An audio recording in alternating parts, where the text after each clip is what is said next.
Hi friends.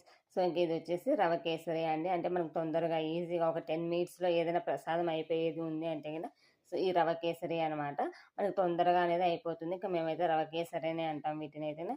ఇంక ఇందుకోసమైతే ఇది వచ్చేసి నేను ఒక దేవునికి ప్రసాదం చేద్దామనేసి కేసరిని ప్రిపేర్ చేశాను. ఇంకొక స్టవ్ పైన పాలు పెట్టేసి, ఇంకో స్టవ్ పైన మనం ప్యాన్ పెట్టేసి అందులోకి నెయ్యి వేసేసి, రవ వేసేసి మంచిగా ఫ్రై చేసుకోవాలి. ఈ రవ ఫ్రై చేయడం వల్ల ఏంటి అంటే గన మనం పాలల్లో వేసినప్పుడు ఉంటలు కాకుండా అదేమంటారు అంటుకోకుండా మెత్తగా ఉంటలు ఉంటలు అయిపోతుందా అలా ఉంటలు కాకుండా మనకి విడివిడిగా మంచిగా వస్తుందన్నమాట. నెయ్యిలో ఫ్రై చేయడం వల్ల అది కూడా స్మెల్ బాగుంటుంది.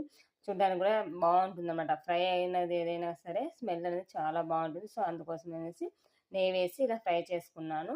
ఇంకా తర్వాత అంత ఇది ఫ్రై అయ్యేలోపు మనకి ఇక్కడ పాలు అనేది కాగిపోతాయి ఆటోమేటిక్గా. నేనైతే ఒక హాఫ్ లీటర్ పాలు తీసుకున్నాను. హాఫ్ లీటర్లోకి ఒక చిన్న గ్లాస్ అంతా కేసరి రవ అని అంటారు, లేదా సూజీ రవ అని కూడా అంటారు. రవ తీసేసుకొని పాలల్లో వేసి యాడ్ చేసేసుకోవడమే, ఈజీగా అయిపోతుందని ఒక 10 మినిట్స్లో.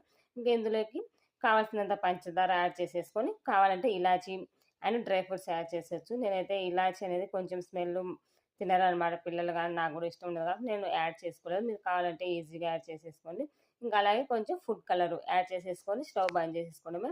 ఎంతో ఈజీగా అండ్ టేస్టీగా ఉండే కేసరి అయితే రెడీ అయిపోతుంది. ఇంకా నేను దేవునికి అయితే ప్రసాదంగా పెట్టేసి ఆ రోజు టెంకాయ అయితే కొట్టాను. సో నెక్స్ట్ షార్ట్లో కూడా నా పూజ అనేది అప్లోడ్ చేస్తాను ఫ్రెండ్స్. ఎలా ఉంది ఏంటి కామెంట్ బాక్స్లో కామెంట్ చేయండి ఫ్రెండ్స్. మీరు కూడా ఇలాగనే ప్రిపేర్ చేస్తారు.